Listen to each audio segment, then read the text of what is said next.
Dear student, अभी इस video में हम role of light in photosynthesis के बारे में स्टडी करेंगे। तो सबसे पहले इसको हम रीड करेंगे, फिर इसमें इसको ग्राफ की ज़रिए से इसको समझने की कोशिश करेंगे। तो जो सबसे पहला सेंटेंस है, sunlight is an electromagnetic form of energy. यानी सनलाइट जो है एक इलेक्ट्रोमैग्नेटिक फॉर्म ऑफ एनर्जी है जिसके लिए किसी मीडियम की ज़रूरत नहीं है। यहाँ पे मैंने लिखा है नो मीडियम। तो जो बुक में फर्स्ट सेंटेंस लिखा है कि sunlight is an electromagnetic form of energy, यानी सनलाइट के लिए किसी मीडियम की ज़रूरत नहीं है उसे ट्रेवल करने के लिए।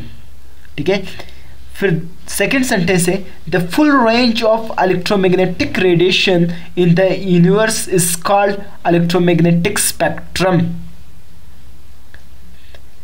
ठीक है, ये मैं समझाऊंगा पोजीशन और एनर्जी, ये मैंने किस लिए लिखा है। ठीक है, यानी the full range of the electromagnetic radiation in universe is called electromagnetic spectrum.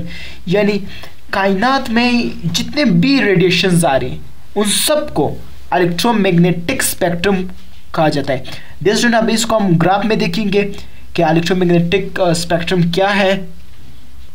तो डियर स्टूडेंट, यहाँ पर आप देख सकते हैं, यानी यूनिवर्स में जितने भी रेडिएशंस आ रहे हैं, गामा रे से लेकर रेडियो वेव तक, जहाँ तक जितने भी रेडिएशंस आ रहे हैं, जितने भी रेडिएशंस है, इन सबको इलेक्ट्रोमैग्नेटिक स्पेक्ट्रम कहा जाता है। इन सब रेडिएशंस को, यानी the full range of radiation in universe is called electromagnetic spectrum. तो अभी आगे जो स्पेक्ट्रम है उसको हम समझने की कोशिश करेंगे कि स्पेक्ट्रम क्या है। स्पेक्ट्रम एक ऐसे ग्राफ को कहते हैं जो आपको किसी रेडिएशन का पोजीशन और एनर्जी बताया है। ठीक है, तो उस ग्राफ को फिर स्पेक्ट्रम कहा जाता है। डियर स्टूडेंट, स्पेक्ट्रम तक समझ आ गया। स्पेक्ट्रम एक ऐसा ग्राफ को कहा जाता है जिसमें किसी भी रेडिएशन का पोजीशन और एनर्जी को बताते हैं।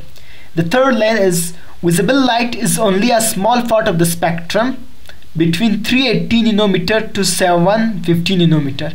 यानी इस पूरे इलेक्ट्रोमैग्नेटिक स्पेक्ट्रम में से, यानी कायनात में जितने भी रेडिएशन आ रहे हैं उनमें से सिर्फ हमें जो 380 नैनोमीटर से लेकर 750 नैनोमीटर जो बहुत स्मॉल पोर्शन ऑफ लाइट है वो हमें नज़र आता है और वो अर्थ तक पहुंचती है। ठीक है, उसको हम ग्राफ में देखेंगे। पहले ये पॉइंट क्लियर कर लेते हैं। Which is not only seen by the naked eye but it's also effective for the process of photosynthesis. ना कि सिर्फ हम देख सकते हैं बल्कि इसकी इफेक्टिवनेस भी होती है फोटोसिंथेसिस की प्रोसेस में। इसको अभी हम विजिबल लाइट्स को ग्राफ में देखेंगे। तो डियर स्टूडेंट, आप यहाँ पे देख सकते हैं कि इतने पूरे स्पेक्ट्रम यानी फ्री इलेक्ट्रोमैग्नेटिक रेडिएशन में से हमें जो सिर्फ नज़र आता है वो ये वाला लाइट है। ठीक है, ये वाली। ठीक है, इनकी जो डिस्टेंस है वो 400, यानी जो मैंने बताया था कि 380 नैनोमीटर से लेकर 750 नैनोमीटर तक जो लाइट हमें आती है नज़र, उसे हम विजिबल लाइट कहते हैं। विजिबल लाइट क्यों कहते हैं? क्योंकि हमें नज़र आता है और इसकी इफेक्टिवनेस फोटोसिंथेसिस के प्रोसेस में ज़्यादा से ज़्यादा होती है। ठीक है, तो आगे हम प्रोसीड करेंगे अपने टॉपिक को।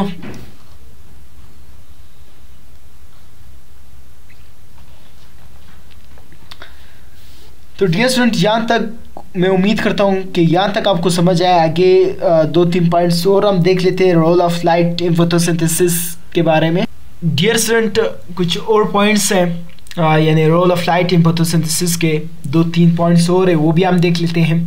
The effectiveness of the particular wavelength of light for the process of photosynthesis primarily depend upon its observation in plant body. इसका मतलब ये हुआ डियर स्टूडेंट, यानी जितनी ज़्यादा वेवलेंथ ऑफ लाइट, यानी जितनी ज़्यादा वेवलेंथ ऑफ लाइट प्लांट की बॉडी में ऑब्जर्व होगा तो उतना ही वो इफेक्टिवनेस होगा।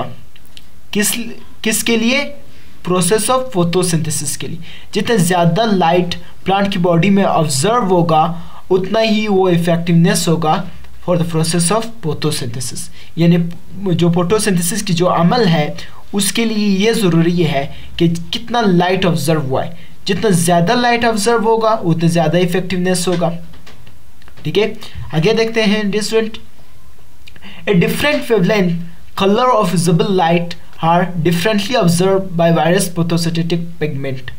ठीक है, इसका मतलब ये डियर स्टूडेंट, यानी कि मुख्तलिफ पिगमेंट में मुख्तलिफ वेवलेंथ ऑफ लाइट ऑब्जर्व होते हैं।